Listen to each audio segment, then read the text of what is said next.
मुसलमानों का जो हक नहीं मिला है हम लोग दिलाने का काम करेंगे। अब मैं आ गया हूँ, नाइंसाफ़ी उनके साथ नहीं होगा। ले दे के मुसलमान को गाली देता है, इतना नीचा दिखाना है। अरे भाई हमारा सम्मान है ना, अब इतना ज़्यादा ब्लास्ट मत कर दीजिए कि आदमी आपा खो दे। जब से झारखंड बना है पूरे झारखंड को लूट लिया बीजेपी का लोग। सब आदिवासी और मूलवासी का जमीन को लूट करके बाहरी लोग को घुसा दिया ये बीजेपी का लोग। झारखंड के मूलवासी आदिवासी में आक्रोश है और ये आदिवासी और मूलवासी मिल करके हेमंत सोरेन को गद्दी से हाथ पकड़ करके उतारेंगे। देखते रहिएगा आप लोग। सरकार का जो सिस्टम है वो भ्रष्टाचार से बजबजाया हुआ है। जिस सरकार के मुख्यमंत्री जेल जाकर बेल पर आकर और प्रसन्न हो रहे हैं कि मैं तो रिहा हो गया, इस सरकार को अपदस्थ और अपमानित करने का प्रयास करेगा, प्रताड़ित करने का प्रयास करेगा, तो हम अपनी लोकतांत्रिक शक्तियों के साथ मजबूती से जनता के हक अधिकार को संरक्षित करने के लिए उनके साथ दो दो हाथ करने को तैयार होंगे। बोलते हैं केंद्र सरकार की जवाबदेही है, अंतर्राष्ट्रीय बॉर्डर अगर कोई पार कर रहा है तो ये जवाबदेही किसकी है?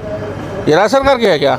ये भारत सरकार की जवाबदेही है कि केंद्रीय जो सीमा है उसकी सुरक्षा करें। ये कांग्रेस ने 70 सालों तक 65 सालों तक देश की शासन व्यवस्था में राज किया और उसी का परिणाम हुआ कि जो हमारी सीमाएं हैं वो सीमा को खुली रख दिया। छूट दे दीजिए कि झारखंड में बालू लूटिए, पत्थर लूटिए, कोयला लूटिए, जमीन लूटिए, भ्रष्टाचार करिए और विपक्ष बोलेगा तो मुकदमा कीजिए। ये हो रहा है। इनका झूठ बोलने का आदत है, समझा ना, ये सब कुछ है ना यहाँ जिस तरह से। आप देख रहे हैं कि सहायक पुलिस कर्मी को वादा किया था कि उनका समायोजन होगा, वो आज धरना पर बैठे हुए हैं। आपने देखा होगा कि पारा शिक्षक को कहा था कि आपको सहायक शिक्षक के पद पर बहाल करके परमानेंट करेंगे। आज वो लोग भी पूरा आवास घेरे हुए हैं। चारों तरफ अफरा तफरी है और जब चारों तरफ अफरा तफरी है तो किनारे किनारे नदियों का बालू, जमीन माँ धरती को खोद कर जो निकाला गया कोयला और पत्थर, उसी को बेचने में ये लोग लगे हैं। देखिए ये सरकार, इस सरकार की करनी और कथनी में आसमान ज़मीन का अंतर है।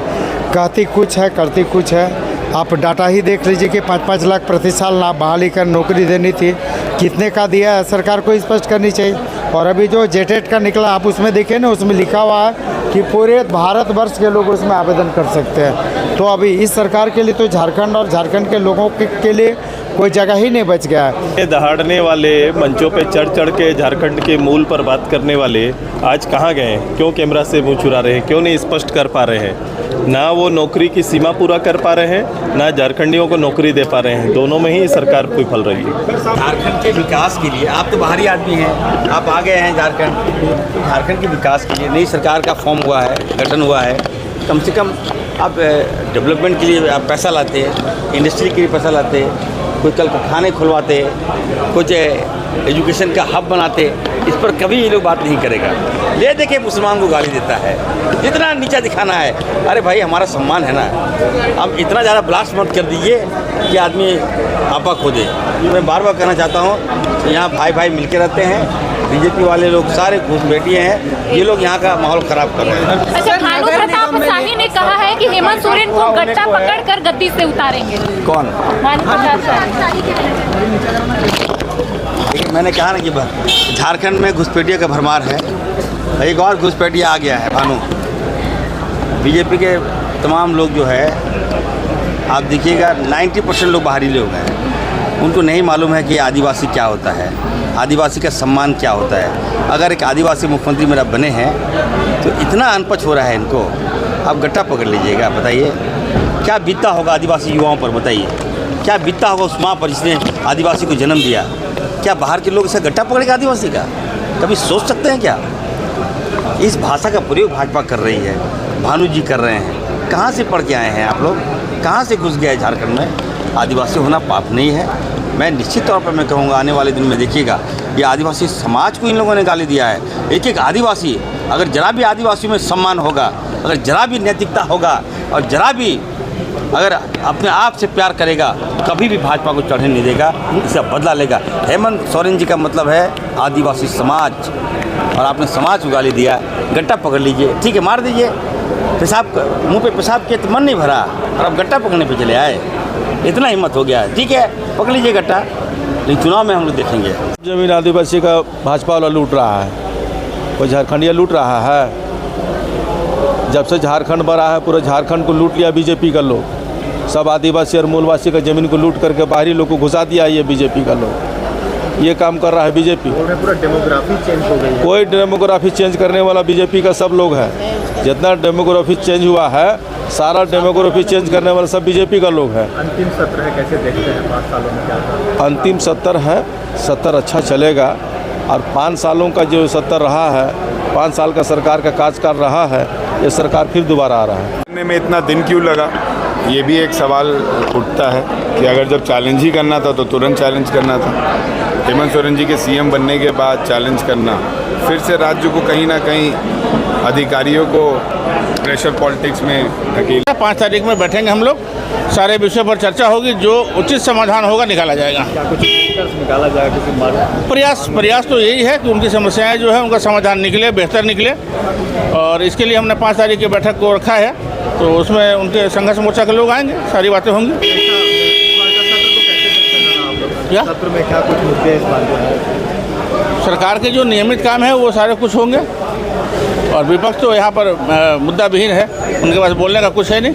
सरकार अपनी उपलब्धियों के साथ में आएगी और जो नए स्कीम सरकार माननीय हेमंत सोरेन जी की फिर से जब सरकार बनी है तो जो नए निर्णय है वो निर्णयों के साथ में सदन में आएगी। देखिए, संतुष्टि का परिभाषा अलग अलग है। मेरे हिसाब से हम तो अपने काम से अगर कहिएगा तो अगर संतुष्ट हो जाइएगा तो एक तरीके से मान के चले आपने 100% कर दिया है सब कुछ। और मेरा ये मानना है कि अपने कामों से कभी संतुष्टि के विषय पे परिभाषा मेरी यही है कि जब तक लगातार काम करते रहिए और काम कभी ख़त्म नहीं होता है और निरंतर काम करना ये सबसे बड़ी प्राथमिकता है। जल योजना की क्या स्थिति? नहीं, थोड़ा सा मुझे लगता है कि नल जल योजना को लेकर के स्पेशल मॉनिटरिंग की आवश्यकता है आज के दिन में, क्योंकि बहुत सारे ऐसी शिकायतें हैं जिसमें मेरा ये मानना है कि कई जगह कॉन्ट्रैक्टर्स की लापरवाही की वजह से कई प्रोजेक्ट्स आज के दिन में पेंडिंग चल रहे हैं। तो तत्काल विभाग को उनके ऊपर में कार्रवाई करते हुए फिर से टेंडर प्रक्रिया अपनाते हुए आम लोगों को तकलीफ ना हो इसका ध्यान रखना चाहिए। विकास जी, हेमंत सोरेन जी को जो जमानत मिला है, ठीक है, इसमें आपको हाईकोर्ट ने भी जो निर्णय दिया उसको भी देखना चाहिए और उसी पे बहस होनी है।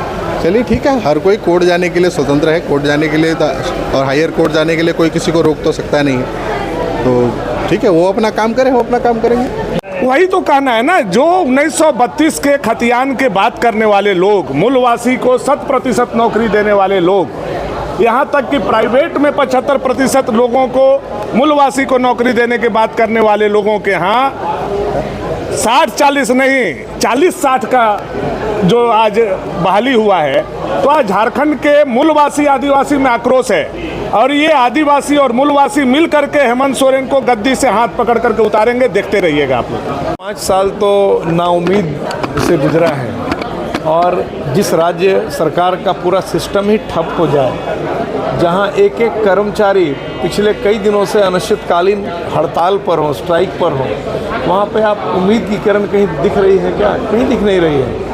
पूरा का सरकार का जो सिस्टम है वो भ्रष्टाचार से बजबजाया हुआ है। जिस सरकार के मुख्यमंत्री जेल जाकर बेल पर आकर और प्रसन्न हो रहे हैं कि मैं तो रिहा हो गया, तो ये बहुत ही दुखद है। आज बालू की लूट वैसे ही जारी है, पत्थर की लूट वैसे ही जारी है, ज़मीन की जो लूट है वो वैसे ही जारी है। तो कहीं भी कुछ दिख नहीं रहा है आशा का किरण। भारतीय जनता पार्टी के विधायक आगामी सोमवार से, आज तो कॉन्डोलेंस था, तो सोमवार से हम लोग पूरे गंभीरता से इन सारे विषयों को सदन में उठाने का काम करेंगे ताकि सरकार इसका जवाब दे। अच्छा, आप लोग जो आरोप लगा रहे हैं कि बाहरियों को नौकरी दी है ये सरकार, सत्ता पक्ष के विधायकों का कहना है कि जब आप लोगों की सरकार थी तो 1932 लागू हो नहीं सकता, पहले किसने कहा था? हेमंत सोरेन जी ने कहा था, मुख्यमंत्री रहते, इसी सदन में कहा था, और बाद में आके फिर कहा कि 1932 लागू करूंगा। तो हमारा मानना इतना ही है कि झारखंड की जनता को धोखा क्यों दे रहे हैं। अगर आपको रघुवर दास जी के 1985 के कट ऑफ को ही मानना था तो 4.25 साल तक राज्य के नौजवानों को आग में झोंकने का काम क्यों किया? ये राज्य के नौजवानों को जानने का अधिकार है कि नहीं? बात सिर्फ इतनी है कि ये सरकार जो हेमंत सोरेन जी हैं तो धोखे की गारंटी है। हर क्षेत्र में, चाहे नौजवान हो, महिला हो, बुजुर्ग हो, बेरोजगार हों, सबको सिर्फ धोखा मिला, धोखा के अलावा कुछ नहीं। बांग्लादेशी घुसपैठियों का मुद्दा जो आप लोग उठा रहे हैं, सत्ता पक्ष के विधायकों का कहना है कि बॉर्डर की जो सुरक्षा होती है वो केंद्र सरकार के अधीन आती है, तो आप लोगों को पहल करनी चाहिए, ना कि राज्य सरकार। देखिए, मैं समझता हूँ कि जो बांग्लादेशी घुसपैठिया का विषय है, ये इसमें किसी तरह की राजनीति नहीं होनी चाहिए। बांग्लादेशी घुसपैठियों आज झारखंड में घुसकर, बंगाल में घुसकर, बिहार में घुसकर, आसाम में घुसकर जिस तरह से वहाँ के अर्थव्यवस्था को ध्वस्त कर दिया, जिस तरह वहाँ की कानून व्यवस्था के साथ खिलवाड़ कर रहे हैं, जिस तरह वहाँ की जो सांस्कृतिक विरासत है उसको छिन्न भिन्न कर रहे हैं, जिस तरह से उनकी सभ्यता, उनकी संस्कृति को नष्ट कर रहे हैं। आज हमारी जो आदिवासी बहन बेटियां हैं उनके साथ वो ब्याह करते हैं, लव जिहाद करते हैं और ब्याह करके फिर वो लैंड जिहाद करते हैं। शादी कर लिया, उनके नाम से एकड़ 2 एकड़ नहीं 100 एकड़ ज़मीन खरीद रहे हैं। उसके बाद पंचायती राज व्यवस्था में काबिज हो रहे हैं। इसके अलावा वहाँ उनकी पत्नियों के नाम से क्रशर खोल रहे हैं, पत्थरों की लूट कर रहे हैं, आपराधिक गतिविधियों में लिप्त हो रहे हैं। आपराधिक गतिविधियाँ बढ़ी हैं, बड़ी संख्या में वोटर्स बन गए यहाँ कर। वो सिर्फ हिंदुओं का हक नहीं मार रहे हैं, यहाँ के जो मुसलमान हैं उनका भी हक वो मारने का काम कर रहे हैं। लेकिन दुख है कि झारखंड की जो सरकार है वो भी बंगाल की ममता बनर्जी सरकार के द्वारा जो वोट की गंदी राजनीति उसी रास्ते पर चल रही है। को तो घेर लेंगे वो, जनता उन लोगों को घेरेगी, जनता उन लोगों से सवाल करेगी कि मेरा आवास कहाँ गया, आप 2 साल से क्यों रोक के रखे, प्रधानमंत्री आवास क्यों रोक के रखे, आप 1,36,000 करोड़ रुपया क्यों मेरा पैसा रोक के रखे, क्यों नहीं दे रहे, आप 15 फिनांस का पैसा क्यों नहीं दे रहे हैं, और जगह सब दे रहे हैं। झारखंड से क्या दुश्मनी है, यहाँ से भी वोट उनको मिलता है ना। नीति आयोग में शामिल होंगे मुख्यमंत्री, क्योंकि इंडिया गठबंधन के मुख्यमंत्री तो बहिष्कार कर रहे हैं उसका, ये तो वो बता सकते हैं। जी, डेमोग्राफी को लेकर के लगातार सवाल। देखिए, ये सिर्फ चुनावी स्टैंड है और कुछ नहीं है, लेकिन जो चीज़ वो करना चाहते हैं संथाल में वो चीज़ होगा नहीं। संथाल झारखंड मुक्ति मोर्चा का गढ़ है, कांग्रेस का गढ़ है, हम लोग सब मिल करके वहाँ बढ़िया से उनका मुकाबला करें। वो क्या बोल रहे हैं उससे हमको मतलब नहीं, वो तो बहुत कुछ बोलते हैं। आज तो बोल दिए कि एक तो अलग प्रदेश बना दी, हाँ, केंद्र शासित प्रदेश, तो उनका तो घेरेंगे, देखिए घेरेंगे और डेरा डालेंगे। लोकतंत्र है, लोकतंत्र में अभिव्यक्ति की आज़ादी का ये सरकार सम्मान करेगी, लेकिन लोकतांत्रिक मूल्यों के साथ यदि कोई उपद्रव करने का प्रयास करेगा, कोई जो है इस सरकार को अपदस्थ और अपमानित करने का प्रयास करेगा, प्रताड़ित करने का प्रयास करेगा, तो हम अपनी लोकतांत्रिक शक्तियों के साथ मजबूती से जनता के हक अधिकार को संरक्षित करने के लिए उनके साथ 2-2 हाथ करने को तैयार होंगे। Thank you. आप लोग का भी तो कुछ जवाबदेही है ना मंत्री जी।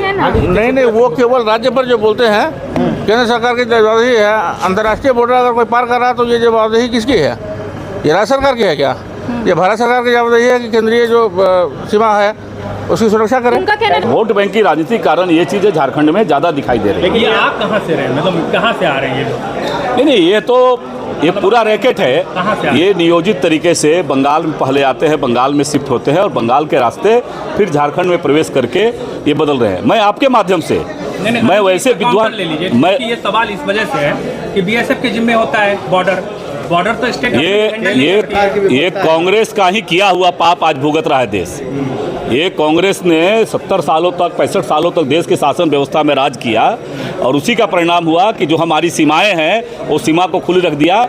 मैं आपके माध्यम से आदरणीय प्रधानमंत्री नरेंद्र भाई मोदी जी को धन्यवाद देते हैं कि उन्होंने बहुत तेज़ी के साथ भारत बांग्लादेश का जो सीमा क्षेत्र है उसमें फेंसिंग कराने का काम बहुत तेज़ी से चल रहा है, लेकिन उसको स्थानीय स्तर पर ये संरक्षण देने का काम, उनको संवर्धित करने का काम, यह निश्चित रूप से यह जो छद्म सेकुलरवादी राजनीतिक दल है उनके यहाँ हो रहा है। मैं आपके माध्यम से ऐसे जो विद्वान से पूछना चाहते हैं, आज की पहले स्थिति क्यों नहीं आई?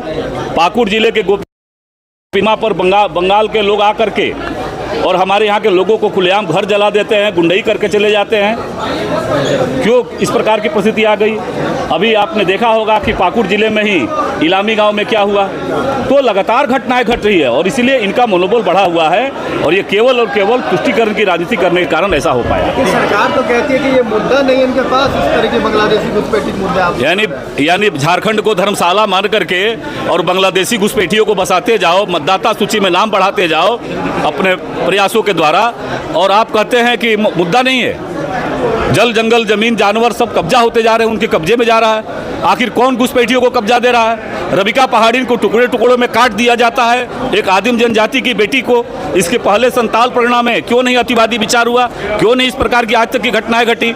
इसलिए ये चीज़ें ये केवल और केवल वोट बैंक के लिए कर रहे हैं और इसी के कारण ये मौन साधे हुए हैं। आज से सत्र की शुरुआत हो रही है, कैसा देखते हैं सत्र, कैसा रहेगा?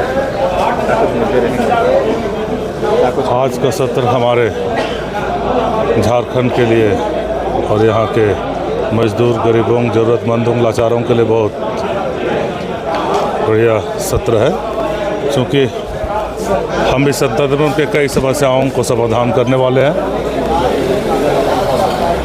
बार बार भाजपा कह रही है कि धर्मांतरित हो रहे हैं, घुसपैठी जो है आदिवासी जमीन लूट रहे हैं, क्या मानते हैं इस मुद्दे को कम है?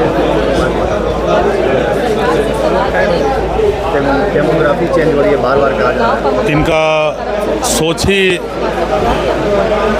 अकेले चलो की है। इनको हमारे देश की स्थिति के बारे में जानकारी नहीं है। हमारा देश कई क्षेत्रों में बटा है, कई वर्गों में बटा है, कई जातियों में बटा है, कई धर्मों में बटा है। हमारे देश में कई धर्मों के लोग हैं और सबसे बड़ी बात कि हमारे देश में संविधान का अनुच्छेद 25 में धार्मिक स्वतंत्रता है। सबको अपनी इच्छा से धर्म मानने का और उसके प्रचार प्रसार की आज़ादी है। रही बात कि ज़बरदस्ती की, तो उसके लिए हमारे आईपीसी में दंड का प्रावधान है। वे सिर्फ नफरत फैलाने के लिए, अराजकता की स्थिति लाने के लिए इस तरह की बातों को करते हैं। झारखंड में अब मुख्यमंत्री किसी जाति का हो जाते हैं, मुख्यमंत्री का आलोचना नहीं कीजिए, मुख्यमंत्री का विरोध नहीं कीजिए, मुख्यमंत्री के एकदम खुला छूट दे दीजिए कि झारखंड में बालू लूटिए, पत्थर लूटिए, कोयला लूटिए, ज़मीन लूटिए, भ्रष्टाचार करिए और विपक्ष बोलेगा तो मुकदमा कीजिए। ये हो रहा है। मुख्यमंत्री अगर SC ST केस करने लगे, सोचिए क्या होगा इस प्रदेश का।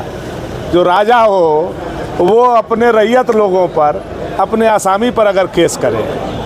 हम तो विपक्ष में हैं, सवाल उठाएंगे कि नहीं उठाएंगे? मैंने कौन सा गलत शब्द कहा? हमने कहा हाथ पकड़ करके उतार देंगे। हम लोगों के यहाँ पलामू में हाथ को गट्टा कहा जाता है, तो हाथ पकड़ के कुर्सी से उतरबे करेंगे, इसमें कहाँ गलती है? हम तो अभी भी बोल रहे हैं पकड़ के उतारेंगे, जनता पकड़ के उतारेगी और अबर बार रोकने वाले नहीं हैं, उनको उतारेंगे हम लोग। क्या लगता है 5 साल का जो कार्यकाल का ये लास्ट सत्र चल रहा है, किस विदाई सत्र है हेमंत सोरेन जी का। हम लोग फेयरवेल देंगे उनको, एक सॉल देंगे उनको कि आपका विदाई है और हम लोग आपका विदाई कर रहे हैं, अब जाइए, अब जीवन में आप यहाँ आने वाले नहीं है मुख्यमंत्री। सत्ता पचकारी की कम मात्रा में सिमट जाएगी, 10-10 अंक पर सिमट जाएगी भाजपा।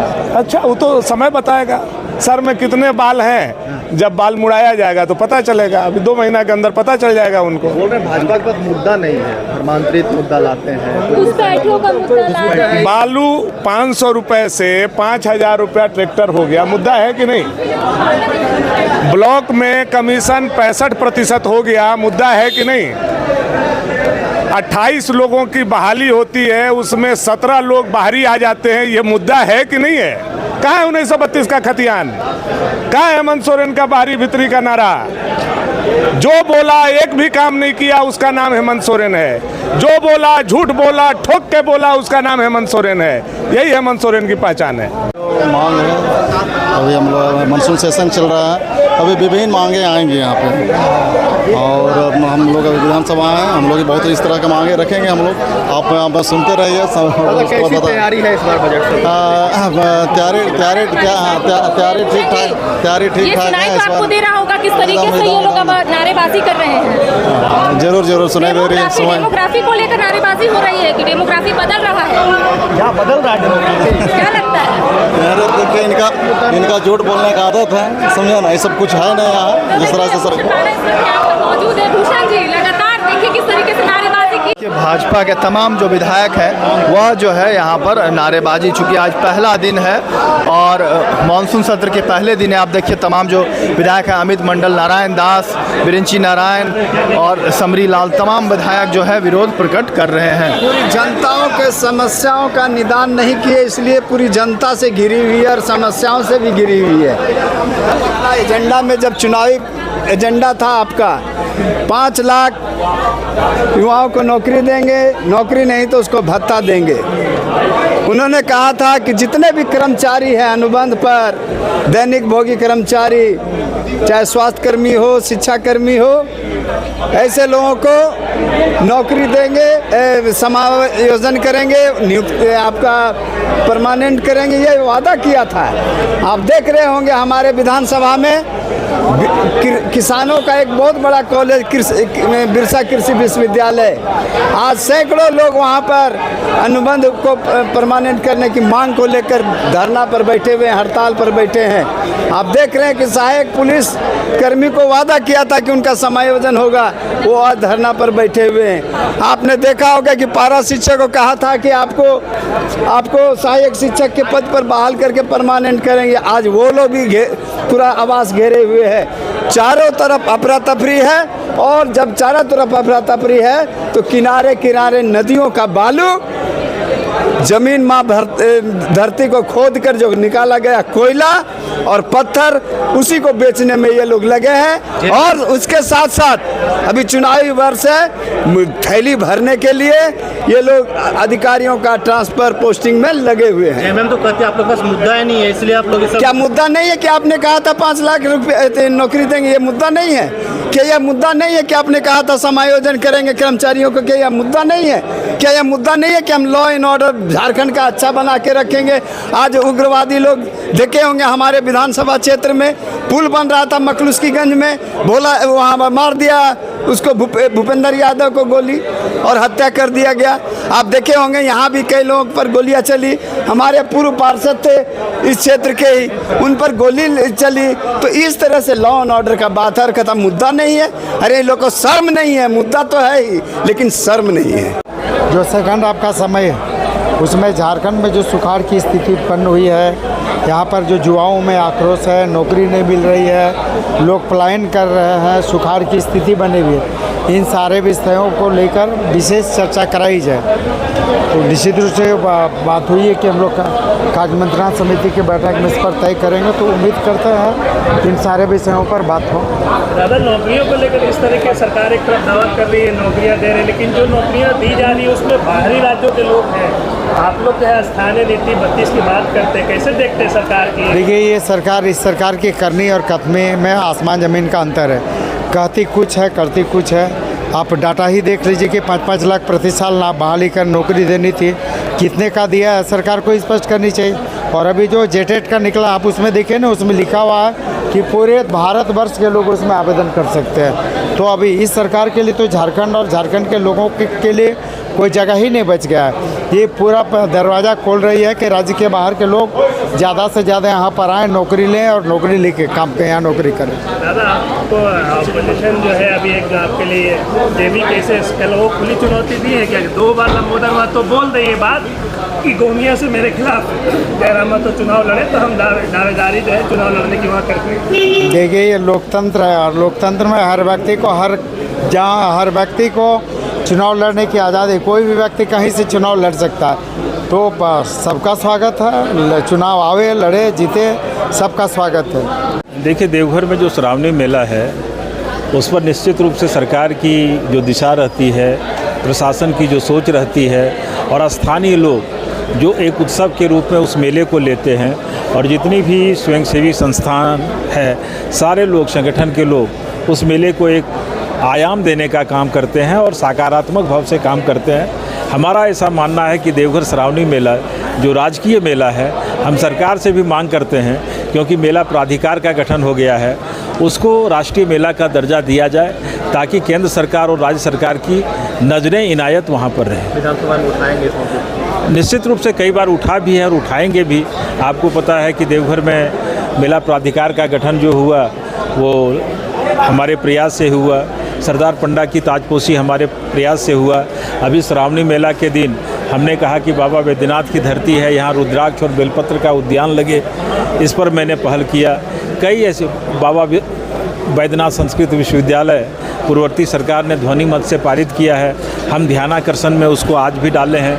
हमारा ऐसा मानना है कि देवघर देवभूमि है और देवभूमि जो है वो महादेव की नगरी है, महादेव के ऊपर सब चीज़ है।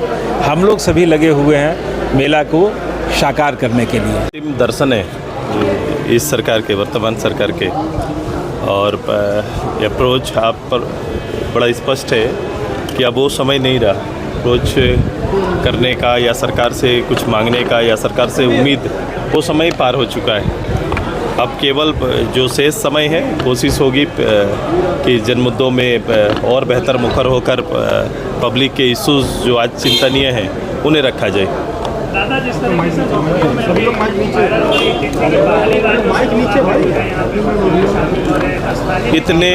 इतने दहाड़ने वाले मंचों पे चढ़ के झारखंड के मूल पर बात करने वाले आज कहाँ गए? क्यों कैमरा से मुंह चुरा रहे हैं? क्यों नहीं स्पष्ट कर पा रहे हैं? ना वो नौकरी की सीमा पूरा कर पा रहे हैं, ना झारखंडियों को नौकरी दे पा रहे हैं। दोनों में ही सरकार विफल रही है। दादा, खनिजों पर राज्य सरकार के टैक्स का आधार जो दिया है सुप्रीम कोर्ट ने, उसको कैसे देख रहे हैं? ये मूल्यांकन का विषय है, ये मूल्यांकन का विषय है। विभाग का जवाब आने दो, फिर उसके बाद बात करेंगे। 4.5 साल के कार्यकाल में सरकार ने कैसा काम किया, क्या लगता है आपको, कैसा देख पा रहे हैं? ये इसको बहुत विस्तार से बताना पड़ेगा। सरकार एक कमिटमेंट के साथ आती है, एक संकल्प के साथ आती है, एक जवाबदेह सरकार जनादेश के साथ आती है। और 4.5 साल में जितना नीचे जा सकते थे, जितना आप कहेंगे कि जिसकी सीमा आप तय नहीं कर पाएंगे, कि ऐसा कभी भी किसी सरकार को, इतना गैर जवाबदेह सरकार कि अपने बहुमत का भी सम्मान न कर पाए, ऐसा आज तक देखा नहीं। दिल्ली में आप भी एनडीए नेताओं से क्या बातचीत हुई? ये हमारे एनडीए के प्रमुख नेताओं के साथ निश्चित रूप से आने वाले चुनाव के संदर्भ में बातचीत चल रही है। ये प्रारंभिक बातचीत है। हम सभी लोग एनडीए और जनता, झारखंड की जनता एनडीए को इस प्रदेश में लाना चाहती है। उसके लिए हमारी कोशिश होगी कि हमारा पहल, हमारा कार्यक्रम, हमारा निर्णय काफ़ी महत्वपूर्ण होगा। इसलिए हम सभी मिलकर अभी अध्ययन कर रहे हैं कि आने वाले चुनाव में किस रूप से, किस तरीके से हम लोग आगे बढ़े। सीटों के तालमेल को लेकर भी कोई बातचीत हुई क्या? आदिवासियों को प्रताड़ित किया जा रहा है, उनकी जमीन को लूटा जा रहा है। ये पूरे प्रदेश में है। आप जिस राजधानी में है वहाँ देखिए ना, जिस राजधानी में है वहाँ है। और इसकी डाटा मैं कुछ दिन बाद आपको दूंगा कि किस रूप से इस सरकार के आने के बाद जो आदिवासी सुरक्षा के नाम पर आने वाली है सरकार, बाकी कमिटमेंट आदिवासी के लिए छोड़ दीजिए कि उनकी ज़मीन तक नहीं बचा पा रही है, और नहीं बचा पाई उसका आपका डाटा भी हम लोग देंगे कि इस 5 साल की अवधि में कितना ज़मीन यहाँ के ट्राइबल का लूटा गया। पंचायत सचिवालय सभी कहीं न कहीं आंदोलन ये होंगे। ये झूठे आश्वासन पर इन लोगों ने उनसे अपना समर्थन लिया था। उस समय जितने भी कॉन्ट्रैक्ट वर्कर थे सभी से इनका झूठा आश्वासन रहा है। ये एक भी आश्वासन पूरा नहीं हुआ है। जितने भी हैं आज दुखी हैं, निराश हैं, और कहीं ना कहीं निराश होकर सड़क पर इसी सरकार के जाते जाते अपना हक मांग रहे हैं। रोक रहा है तो पार्लियामेंट में हमारे मुसलमानों को गाली दे रहा है। अभी आप इस पर पूछे हैं क्या? मॉब लिंचिंग कहाँ हो रहा है? हम लोग है ना मॉब लिंचिंग के लिए कानून बना रहे हैं ना। रोका कौन है? भाजपा ने रोका है। निश्चित तौर पर मैं कह रहा हूँ, कोई भी कानून में हाथ में लेगा, अब वो समय चला गया, आ गया इरफान अंसारी। सबका सम्मान होगा, मुसलमानों का सम्मान होगा, दलित का सम्मान होगा, आदिवासियों का सम्मान होगा। मुसलमानों का जो हक नहीं मिला है हम लोग दिलाने का काम करेंगे। अब मैं आ गया हूँ, नाइंसाफ़ी उनके साथ नहीं होगा, ये आप कान खोल के सुन लीजिए।